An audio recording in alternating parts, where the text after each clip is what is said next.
Hepinize Hindistan'ın Jodhpur şehrinden selamlar. Merhaba. Şimdi otelden çıktık da abimiz el sallıyor. Ona güldüm.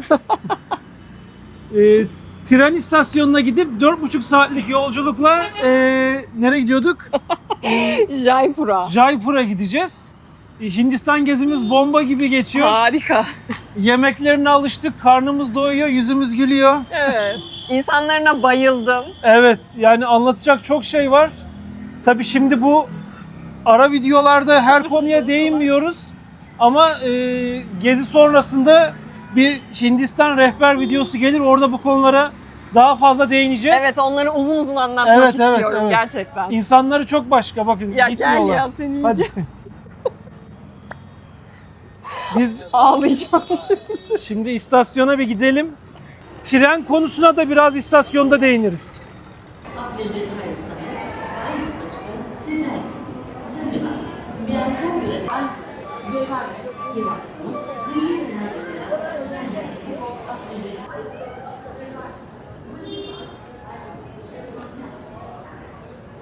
Şimdi trenimiz bu. Ama bu gördükleriniz daha düşük sınıf. Biz A2'ye gidiyoruz. Değil mi? A2 miydi? A2. Yani ikinci sınıf oluyor. Birinci sınıfta maalesef yer yoktu. İkidir birinci sınıf istiyoruz. Bulamıyoruz çünkü bize bileti son dakika alıyoruz. Bu vagon yine kabul edilebilir. Klima da var. Bir önceki geldiğimiz trenle aynı. Ben artık alıştım ya çarşafları sereceğim. Evet, hemen çarşafları seriyoruz. Yalnız benim de kafa sallanmaya başladı. Hindistan'da böyle bir şey var. Özellikle Evet. erkekler arada böyle kafasını sallıyor. Evet anlamına da gelebilir. Hayır anlamına da gelebilir. Şimdi what's your name? Real. Priyal. Ya. Priyal da Jaipur'a gidiyor. Annesi babası burada ve annesi babası bize sordu özellikle. Siz de mi oraya gidiyorsunuz? Evet dedik. Çocuk emanet ettiler. Bize emanet ettiler. Hindistanlılar ama tek yolculuk yapacak diye annesi babası rahat değil. Biz de bize güvenle çocuğunuzu emanet edebilirsiniz dedik. Beraber Jaipur'a gideceğiz. Okey. Trenimiz hareket etti.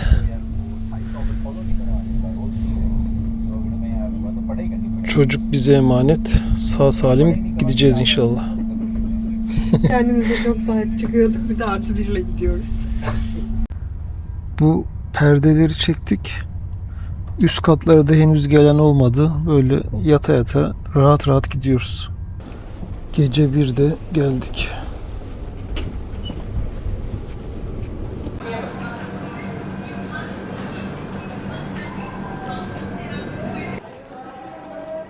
Rahat bir şekilde geldik.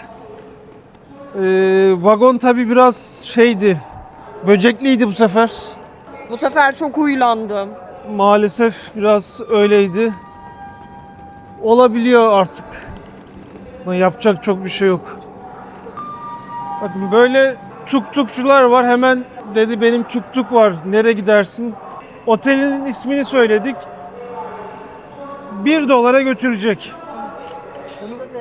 Bir 3-4 kilometre yol var.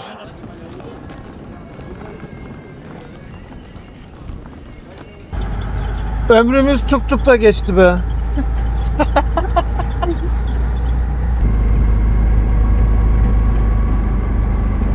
Dün gece 1.30-2 gibi otele yerleştik. Tabii Yorucuydu. fena uyumuşuz. Otelimiz de çok güzel yerdeydi. Bu gibi gezilerde en önemli detayların başında otel geliyor. Evet. Eğer otelinizi böyle turistik yerlerin tam yakınında, merkezinde tutarsanız taksi kullanmadan çoğu yere yürüyerek gidebiliyorsunuz. Jaipur'da merkezdeki bu otelimizi o biletten ayarladık. Birçok gezimizde de o bileti kullanıyoruz. Çünkü cazip kampanyaları oluyor. O bilette sadece uçak ya da otobüs bileti değil, otel rezervasyonu yapıp araçla kiralayabiliyorsunuz. Jaipur'a gelirseniz Mirza İsmail Caddesi'nden ya da onun yakınlarından otelinizi ayarlarsanız birçok turistik noktaya yürüyerek gidebilirsiniz. Ayrıca otel rezervasyonlarında rotasız 15 koduyla %15 indirimden faydalanabilirsiniz. Biz şimdi güzel güzel dinlendik. Kahvaltımızı da yaptık. Kahvaltı da iyiydi ama değil mi? Çok güzeldi. Zaten ekmekleri çok güzel. Hiç Evet sorun evet, o yaşamıyoruz. prata mıydı, ne diyorlardı? Parata. Parata diyorlar. Pranta mı? Gözleme gibi, yani çok lezzetliydi. Hop. Şimdi Jaipur'u gezmeye başlayalım. Şimdi önce City Palace'a gideceğiz. Jaipur'un kraliyet sarayına. Tuk-tukla gideceğiz. Bir 20 dakika böyle gideceğiz. Ücret $1,5.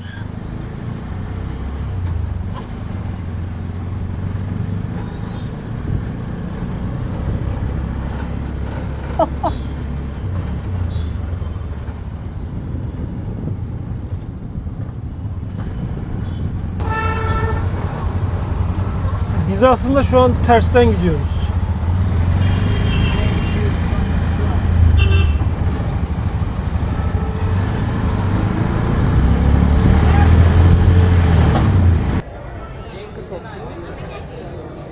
City Palace'a geldik. Önce tabi bilet almamız lazım. Hindistan gezimiz boyunca en pahalı giriş bileti buydu. Kişi başı $15. Şimdi Jaipur Hindistan'ın en önemli şehirlerinden, en önemli turistik şehirlerinden biri. Burada Delhi, Jaipur ve Agra üçlüsü var. Turistlerin genelde gittiği altın üçlü. Jaipur'da onlardan bir tanesi işte. Şehrin nüfusu yaklaşık 4 milyon. Yaklaşık 300 yıl önce kurulmuş. Hindistan'daki planlanarak kurulan şehirlerden biri. Biz bundan önce Mumbai, Jodhpur ve Jaisalmer'de bulunduk. Yani Jaipur'un bizde bıraktığı ilk izlenim gerçekten biraz daha şehir gibi bir şehir. Doğru mu canım? Evet aşkım. Birazcık daha kaotik. Kalabalık. Ama en azından hani yollar toprak değil, asfalt. Biraz daha şehir gibi geldi bize. Şimdi bu sarayı gezeceğiz. Yine tabii şehirle ilgili anlatımlarımız olacak. Şehrin kurulduğu dönemle birlikte yapılıyor bu sarayda 1700'lü yıllarda. Ve sarayın hala belli başlı yerlerinde kraliyet ailesi yaşıyormuş. O yüzden sarayın her tarafına girilmiyor. Yani hala aktif olarak kullanıyorlar burayı. Şimdi Hindular için Ganj'ın suyu çok değerli ya. 1900'lü yıllarda buranın kralı İngiltere'ye gittiğinde Ganj'ın suyunu da götürmek için bu gümüş kapları yaptırmış. 4000 litre alıyor ve Guinness Rekorlar kitabına da girmiş. Dünyada en büyük kapasiteli gümüş kap olarak o Ganj'ın suyunu götürmek için yaptırmış kral. 2 tane var bundan, bir de o tarafta var.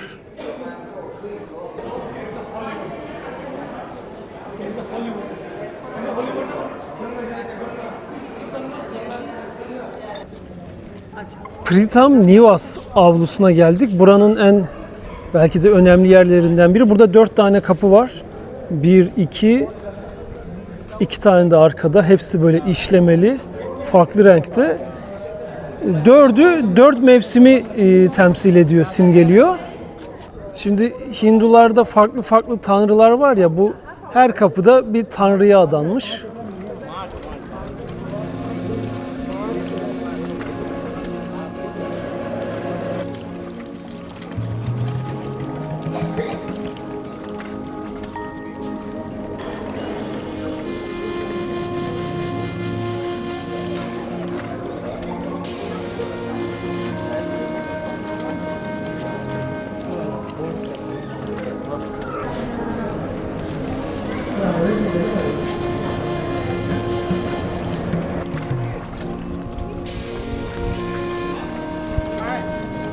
Burası bayağı büyük bir kompleks. Müze kısmı ayrı. Şimdi oraya geçeceğiz. Buraya için ekstra ödemiyorsunuz. Bilete dahil. Sarayın divan bölümü.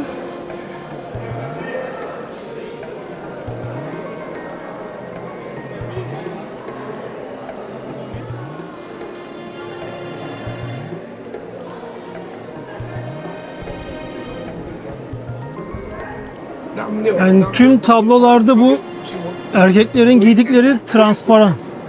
Alt taraflar hep transparan.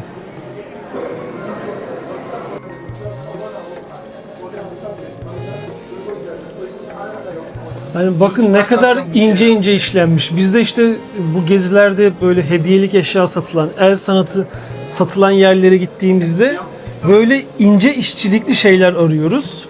Ama böyle şeyleri bulmak çok zor. Yani sadece kıyafet özelinde değil. Bu ahşap oyması olur, gümüş olur. O gibi benzer şeylerdir. 18. yüzyıldan bir el işi ipek örneği.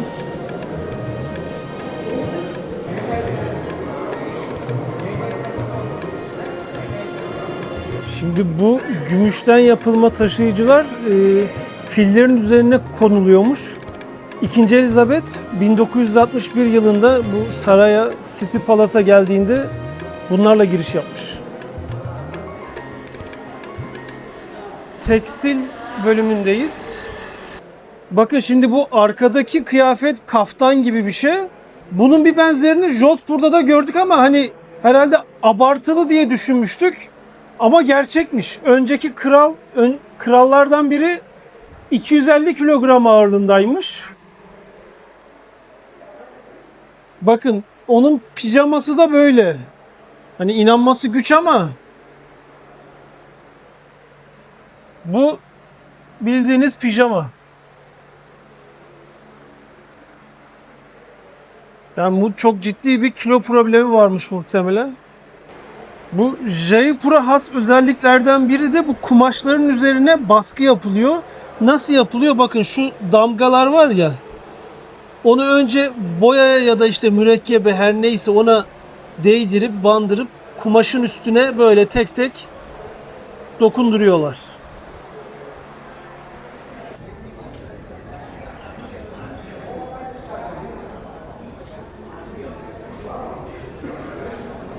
Şimdi sadece bu gördüklerinize biz kişi başı 15 dolar verdik. Ki bundan önceki Jaisalmer ve Jodhpur gezilerimizde bunun gibi kalelere ve saraylara gittik. İçleri buralardan çok daha güzeldi ve 1/3 fiyatınaydı. İşin daha da belki de gıcık tarafı şu karşıda gördüğünüz yerde 3 tane ayrı salon var. Oralara girmek isterseniz kişi başı 60 dolar ödemeniz gerekiyor. Yani inanılır gibi değil. Yani Hindistan'da kişi başı 60 dolar. Ve salonlarda hiçbir şey yok yani. Sadece görsel açıdan duvarlar boyalı falan o kadar. Başka Yani hani ekstra böyle, görebileceğiniz hiçbir şey yok. tabii fotoğraflardan Şaşkınız. baktık. Çok ince işlemeli bir şeyler de görmedim ama 60 dolar yani çok fazla. Yani Hindistan için inanılmaz pahalı. Biz oraya girmeyeceğiz o yüzden. Yani yine hep aynı şeyi tekrarlıyormuşum gibi olacak ama eğer Hindistan gezinizde Jaisalmer, Jodhpur varsa burası sizi o kadar kesmez, tatmin etmez kesinlikle. Yani bu City Palace. Yani City Palace Gerisini evet. görmedik. Şimdi Jaipur'u daha gezmedik. Jaipur zaten en önemli yerlerden biri ama City Palace için çok da şey yapmamak gerekebilir. Yüksek beklentiyle yani. gelmeyin. Evet. Ben öyle geldim, şaşkınım. Hele yani şuraya 60 dolar kesinlikle etmez. Yani 2 kişi gideceksin 120 dolar. Bomboş zaten yorumlarda da öyle. Çok İnanılmaz çok. gidilmiyormuş. Mesela buradaki kapılar da dünyanın en büyük gümüş kapılarıymış. Hani dışı gümüş renginde değil ama gümüşmüş. City Palace'da yaklaşık 1-1,5 saatimizi geçirdik. Bizce 15 dolar burası etmez, buraya girmeyin. Yani yüksek beklentiyle geldim ben şehrin en büyük sarayı diye ama Yok yani 15 dolar etmez, başka yere gidilebilir bence. Yani ama başka yer şimdi gezilir. güzel bir yere gideceğiz. Öyle mi? Ondan da beklentim yüksek. İyi hadi bakalım o zaman. Yani Mısır'daki gibi mesela yine böyle kişiler geliyor yanınıza. Mısır'daki kadar olmasa da yine rahatsız ediyorlar sizi. Yani onu bilerek geleceksiniz tabii. Turistik yerlere gittikçe illa tuk-tuka bindirmeye çalışıyorlar, illa bir şey satmaya çalışıyorlar ama onu bilerek gelirseniz çok dert etmezsiniz. Şimdi astrolojik gözlem merkezine gideceğiz. Jantar Mantar adında. Buranın girişi Burada yine çok ucuz değil. 7-8 dolar kişi başı. Kişi başı 7 dolar. Yani mesela bu gibi yerlerde kadınlar hep çalışıyor. Tabii bu güzel bir şey ama mesela biraz da şaşırdık, çok beklemiyorduk. Evet, normalde şehirde erkek nüfusu dışarıda daha fazla aslında. Ama çalışırken kadınlar var. Evet, yani gezerken zaten hani sanki asker iznine çıkmışlar gibi her yer. Restoranlarda falan öyle oluyor. Öyle ama çalışan kadınları da çok görüyoruz. Bu da güzel bir şey tabii. Şimdi biz neredeyiz canım? Sen anlat bakalım bu Biz sefer. Jantar Mantar Astronomik Gözlem Evi'ndeyiz. Tamam. Bu karşıdaki az önce gittiğimiz sarayı yaptıran kral astronomiye çok meraklıymış. Ve zamanında yani 1700'lü yıllarda İslami, Avrupa'dan ve Hint kaynakları toplamış, astronomi kaynaklarını ve burayı yaptırmış. Burada dünyanın en büyük güneş saatini göreceğiz. Neden taştan yaptırmış bunları? Çünkü sıcakta metal kullanılmamış. Çünkü metaller sıcakta genleşme yaptığı için hesaplamalarda kayma yapabiliyormuş. Sapma oluyormuş. Ve buradaki güneş saati sadece 2 saniyelik sapmayla saati doğru gösteriyormuş. Otomatik saatlerde de hani mekanik saatlerde de günlük sapma oluyor. Bazen 1 saniye, bazen 5 saniye. Bu 2 saniye bence çok kabul edilebilir. Şimdi bakın, bu güneş saatinin 2 tarafı var. Bir bu tarafı, bir de bu tarafı. Açıları farklı çünkü dünyanın kuzey tarafıyla güney tarafında yılın farklı dönemlerinde güneş ışınları da değişiyor. Ortadaki çubuğun gölgesiyle işte bu farklılıklarda zamanı daha doğru gösteriyormuş.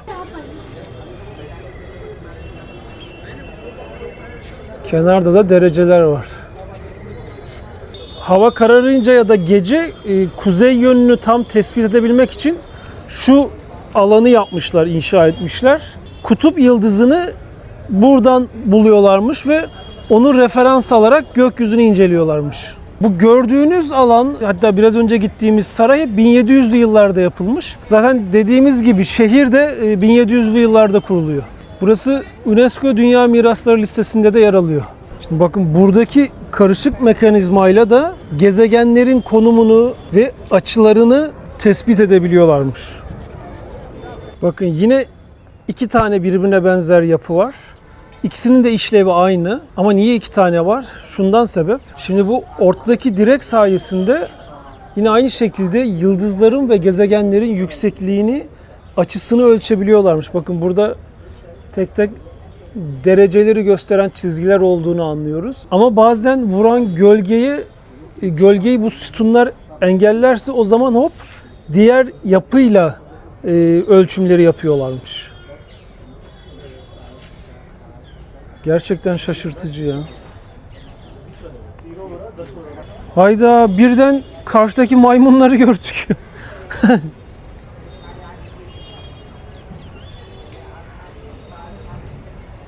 Allah Allah.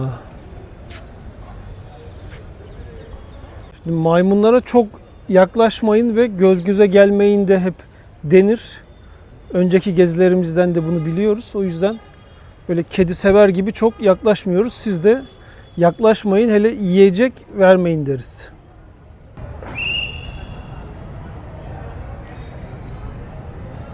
Yine burada bakın, şaşıracağımız bir şey daha var. Burçların olduğu bölgedeyiz. Burasının adı Rasivalaya Yantra bölgesiymiş. Sistemde 12 farklı burcun astronomik aletleri var ve güneş sistemine göre sıralanmış burası. Buradaki aletlerle güneşin zodyaktaki, yani burçlar üstündeki konumu, gezegenlerin burçlardaki hareketi, gökyüzündeki ekliptik koordinatlar hesaplanıyormuş ve buna göre yorumlar yapılıyormuş. Astronomik hani düzeyde. Diyorlar ya, güneş şimdi Akrep burcunda. Mesela bura Akrep bölümü. İşte güneş hangi burçtaysa o ay, ona göre doğum haritası yorumlanıyormuş. Yine burada mesela burçların ve astrolojik hesapların doğruluğunu teyit etmek için kurulan 2 sistem var. İkisi de birbirinin aynısı ama bazen önüne gölge düşer diye anlıyorum. 2 tane yapmışlar hep. Astronomlar buradan içeri geçiyormuş ve bakın şu ortadaki küçük yuvarlak alet sayesinde biraz da yıldızların, gezegenlerin konumunu ve yüksekliklerini harita üzerinde böyle görerek anlıyorlarmış. Tabii güneşte batmak üzere serin serin geziyoruz. Gün içinde hava 38 dereceydi ama nem oranı çok düşük. Nem %20. Gölgeye gittiğinizde hiç bunalmıyorsunuz. Şu anda böyle rahat rahat geziyoruz. Ama yazın buralara gelmek gerçekten zor olur. Güneşin altında çünkü fena yakıyor. Ve yazdan kastım da hani Mart'tan sonra. Biz şu an Mart 2026'dayız. Mart'ın başlarındayız. Ama gün içinde 38 dereceyi görüyoruz. Burası 27 metre yüksekliğindeydi. Yine bu da güneş saati. Astronomi ile ilgilenenler için inanılmaz bir yer. Bizi bu kadar etkiledi ki yani biz düz bir gezginiz ama ona rağmen bizi etkiledi. Yani bunlar 2 saniye sapmayla yerel saati hesaplıyor ya, o dönemde çok gelişmiş teleskoplar yok, saat yok ama ona rağmen doğruluğu neredeyse %100'müş. Bakın aynı derece çizgileri burada da var. Buradaki mermerlerde de var. Hindistan'ın nüfusu yaklaşık 1.5-1.6 milyar. Müslüman nüfus oranı ise %15 ile 20 arası. Yani bu da onu dünyada en çok Müslümanın yaşadığı ülkelerden biri yapıyor. Akşam ezanı okunuyor şu an.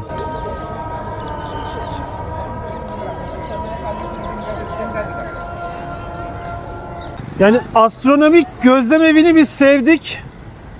Hele ilgiliyseniz böyle şeylere gelmeye kesinlikle değer. Şimdi buradan gece pazarına gideceğiz. Böyle biraz sokakları gezeceğiz.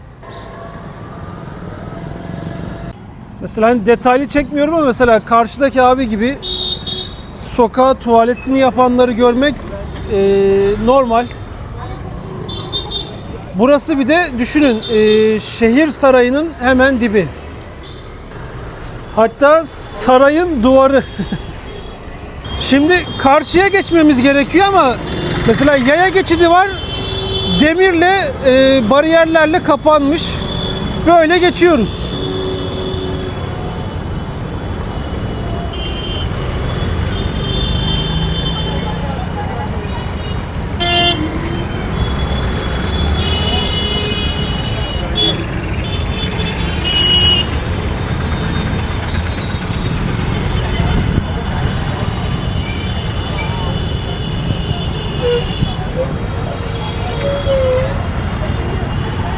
Şimdi Jaipur'da birçok pazar var. Yani tekstil satılan, takı toka satılan, ağaç oymacılığıyla ilgili şeylerin satıldığı pazarlar var. Elden geldikçe biz de çoğuna gideceğiz. Şu an Johari pazardayız. Burası ağırlıkla takı toka ve değerli taşların, mücevherlerin olduğu bir pazar.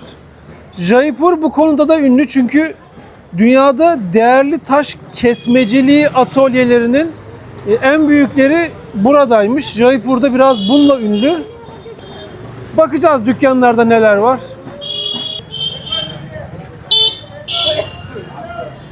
Namaste.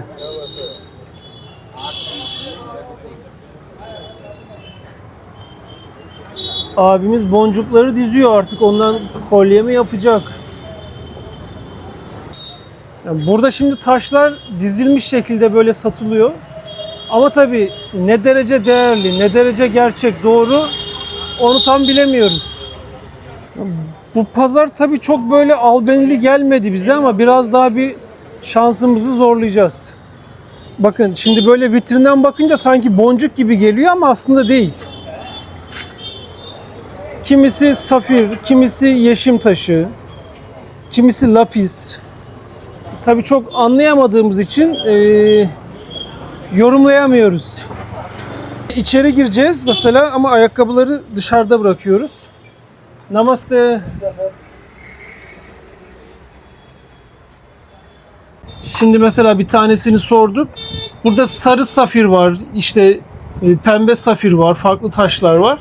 Ama kalite fiyatı değişiyormuş. Bu ortalama kalitede diyor. Bu mesela daha kalitelisiymiş. Fiyatını soracağız şimdi. Şuna 260 dolar civarı diyor. Buna da 160 dolar.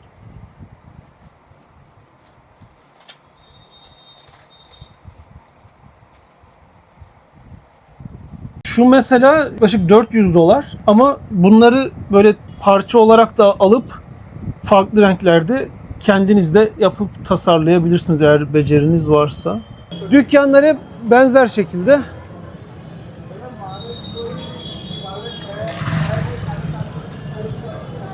Bakın abiler tuvaletlerini yapıyor. Açık tuvalet. Ücretsiz.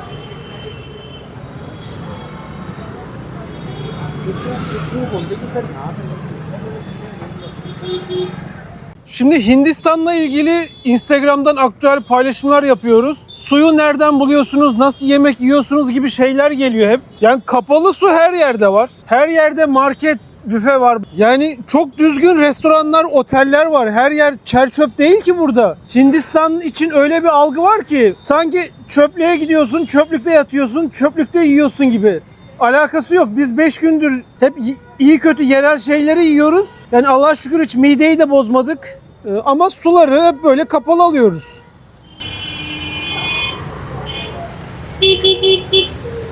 Tabii Hindistan gezimizde inekleri sürekli bir şekilde görüyoruz.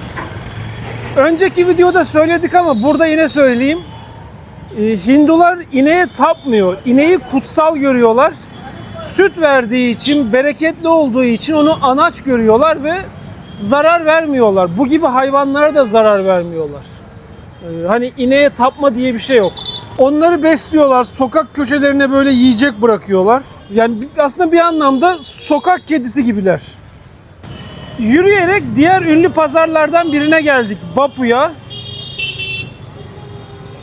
Burada da hem hediyelik eşya hem tekstil ağırlıklı birçok şey göreceğiz. İlginç bir şey olursa böyle detaylıca çekeriz. Şimdi dükkanın birine girip sordunuz mu çok ilgileniyorlar illa bir şey al diye. Sevmeyince de almadan çıkıyorsun, böyle biraz şey oluyor yani. Rahatsız oluyoruz, o yüzden her yere de giremiyoruz. Thank you. Namaste. İpek şal sorduk. Tabii boy boy, çeşit çeşit.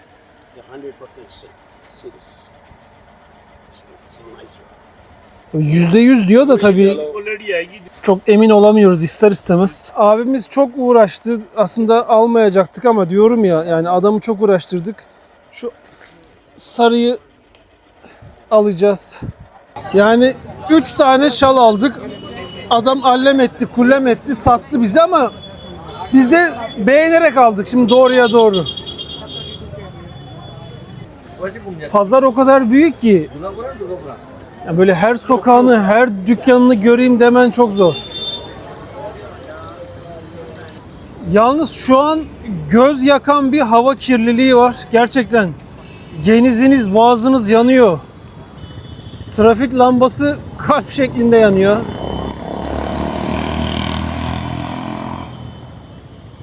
Akşam yemeği için güzel bir restorana geldik.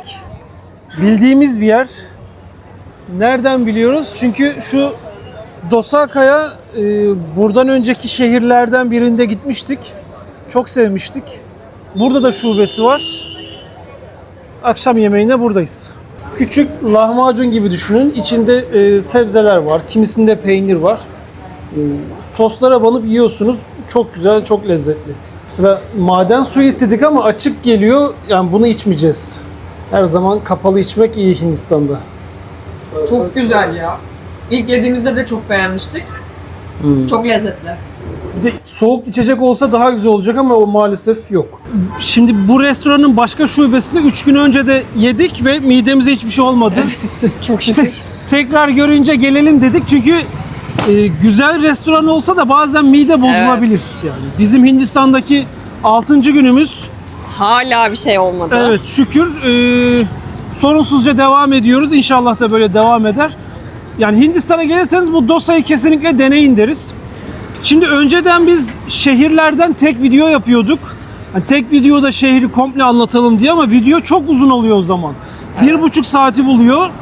Şimdi artık gittiğimiz şehirlerde birinci gün, ikinci gün yapalım dedik. Çünkü burada mesela 3-4 gün kalacağız. Evet. Ayrı ayrı Çok fazla şey var gösterecek. izlemeniz daha keyifli olur bence. Şimdi birinci günü burada bitirelim. Evet. Biz de otelimize gideceğiz artık. Saat akşam 10 oldu.